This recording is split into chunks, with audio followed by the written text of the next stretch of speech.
안녕하세요. 의사는 치료하고 자연이 낫게 한다. 경이 바른 한의원 원장 주진원입니다.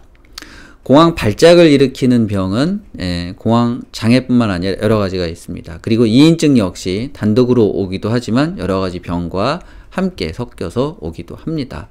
물론 공황 장애는 공황 발작도 일으키고 이인증도 일으킬 수 있습니다. 그래서 공황 발작과 이인증을 일으키는 것이 공황 장애 외에 또 몇 가지가 더 있는데 그 중에 한 가지 오늘 소개해 드리려고 하는 것이 바로 조금 난해한 병 중에 하나인 양극성 장애, 조울증이라고 하는 것입니다.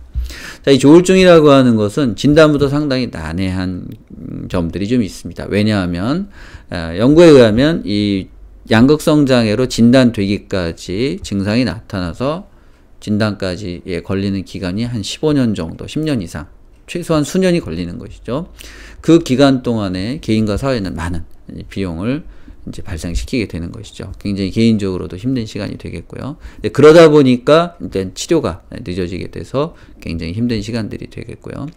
그리고 이 병의 특징은 일반 우울증과는 달리 일반 우울증이 20, 30, 40대에 나타나게 되는 경우가 많은데 10대, 사춘기 때, 소아청소년기 때부터 나타나고 아주 빠르면 5세, 6세부터도 나타날 수 있다고까지 하는 연구까지 있습니다. 그러다 보니까 아주 일찍부터 이 병이 나타나다 보면 이제 학업이라든가 자기 진로 문제든가 이런 여러 가지 문제에 있어서 사회적 기능을 상실하는 경우들이 이제 많게 되고 또 이런 것들이 길어지다 보면 개인에게 극단적인 선택이 이루어지는 경우도 있는 것이죠. 그리고 여성들이 이제 출산을 하게 되는데 출산 후에 산후우울증을 겪는 일들이 종종 생기게 됩니다. 근데 이 산후우울증도 이 조울증, 양극성 장애와 깊은 연관을 갖게 되고요. 당사자뿐만 아니라 그러다 보니까 이제 양육에서도 어려움을 겪게 되는 것이죠.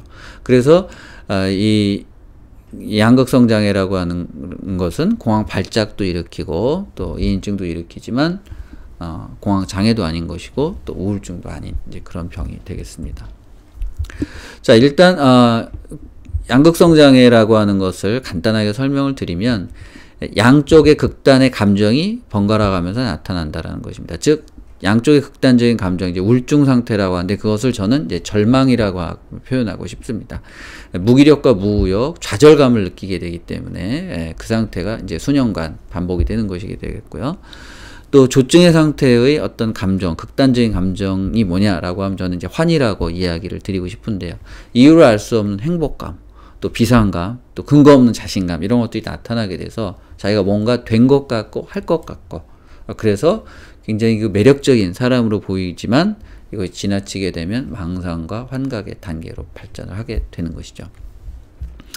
자, 이것의 양극성 장애는 또 여러 가지 이형과 뭐 순환기질 장애라든가 여러 가지 패턴들이 이제 또 따로 있습니다만은 일단 대표적인 것은 이렇게 되는 것이죠. 그래서 이전에는 이 양극성 장애가 상당히 증상이 우울증을 중심으로 나타나기 때문에 기분 장애라고 하는 것의 한 형태로 이렇게 분류가 돼 있었습니다. 즉 단극성 장애라고 해서 우리가 흔히 알고 있는 우울증이 하나의 정서만 나타난다는 것이죠. 하지만 이제 양극성 장애라고 해서 이것이 기분 장애 한 형태로 들어가 있었는데 최근에는 이 국제적인 진단 기준이 이제 바뀌면서 이 양극성 장애가 나타나는 이제 조증과 우울증 상태를 보면 조증은 조현증과 비슷하고 우울증은 우울증과 비슷한데 이것이 조현병과 우울증의 중간에 있는 제3의 그 어떤 것이라고 지금은 분류를 하고 있습니다.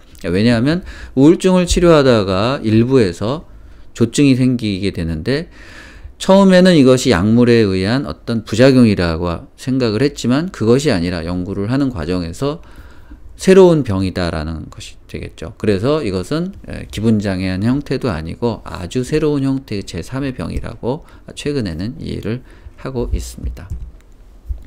자, 그래서 소아에게서는 이 양극성 장애가 도대체 어떻게 나타나느냐, 이제 성인과 비교를 해서 말씀을 드려보면, 조증에서는 앞서 말씀드린 대로 성인들은 이제 이런 고양감이라든가 행복감, 망상, 환각 이런 것들이 이제 나타나게 되는데요. 소아에게서는 약간 독특하게 나타나는 것이 굉장히 산만함, 막 이제 정신없고 두서가 없는 것이죠. 이런 부분하고 굉장히 아이가 이게 경쟁적인 형태를 보이게 되는 것이죠. 그리고 뭔가 이게 대장 행세를 하고 싶어 하고 권위에 복종하지 않는 것이죠. 자기가 이제 어른보다 더 이렇게, 즉 성인이 뭔가 이렇게 자기가 된 것 같고 이런 느낌을 이제 아이들은 대장 행세를 하고 싶어 하거나 권위에 명령에 거부하는 이런 현상을 이제 나타내 보인다라고 보고가 되어 있고요. 자, 그리고 우울증 상태에서는 이제 성인은 무기력과 무욕 이런 것들을 보이게 되는데, 슬픔 이런 것들이죠. 그런데 소아에게서는 이것이 분노와 짜증, 그리고 쉽게 화를 내는 이런 형태로 이제 나타나는 것으로 보고가 되어 있습니다. 이제 그러다 보니까 이제 대장 행세를 하거나 이럴 때는 좋게 보면 이것이 굉장히 좋은 리더십을 가지고 있다라고 이해될 수 있지만, 조금 부정적인 시각에서는 이것이 품행장애가 아닌가라고 의심을 할 수도 있는 것이고요.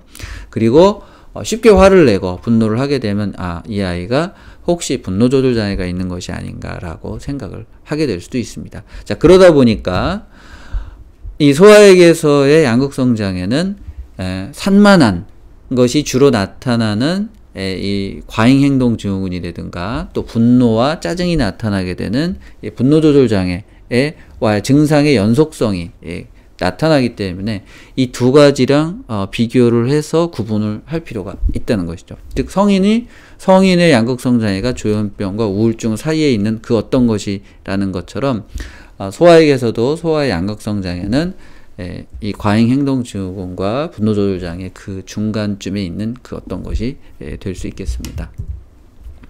그래서 연구에 의하면 양극성 장애로 진단받은 아이의 약 50%가 ADHD를 같이 가지고 있고, 또 ADHD라고 진단을 받은 소아에게서 결국 최종적으로는 30% 정도는 양극성 장애로 진단을 받게 된다고 연구가 보고가 되고 있습니다. 그리고 이 양극성 장애와 ADHD의 이제 유전적인 상관성을 보는 연구를 했을 때에도 이제 양극성 장애가 있는 부모에게서 태어난 아이들이 이 ADHD가 이제 많이 나타난다고 보고를 하고 있습니다. 그리고 특히 양극성 장애가 있는 소아에게서 대장 행세를 하거나 또 이렇게 권위에 저항을 하는 것은 사춘기 때 나타나는 이제 반항과는 조금 다른 것이 되겠죠. 그래서 어떤 이제 분노와 짜증을 나타내는 한 단면만 보거나 또는 이렇게 산만한 한 단면만 봤을 때는 이것을 양극성 장애라고 진단하기는 어려울 것입니다. 보기는 어렵지만 이제 성인에게처럼 이것이 순환돼서 뭔가 나타난다고 한다면 양극성 장애를 이제 고려할 수가 있게 되는 것이죠. 그래서 현재까지 양극성 장애는 이제 이 기본적인 어떤 발림이라든가 몇 가지 약물 치료를 중심으로 해서 진행을 하고 있고, 또 심리 치료나 행동 치료를 같이 하는 것이 훨씬 또 좋은 것으로 알려져 있고요. 그리고 무엇보다도 가족들이 이것을 아이를 이해하고 질병을 이해해서 같이 치료를 하는 것이 굉장히 중요하다고 합니다. 그리고 이 양극성 장애를 또 치료하고 컨트롤하는데 중요한 것 중에 하나가 이제 수면 습관이라고 하는데요.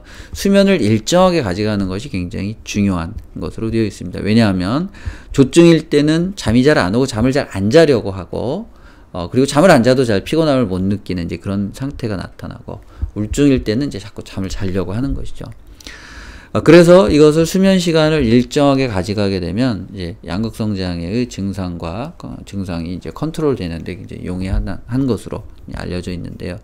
공황 장애 역시 어려운 점 중에 하나가 공황 발작이 언제 나타날 것이냐를 잘 우리가 예측할 수 없기 때문에 힘든 것 중에 하나인데, 개인적 경험과 환자들을 통해서 보면 수면이 부족해질 때 공황 발작이 나타나는 일들이 굉장히 많습니다.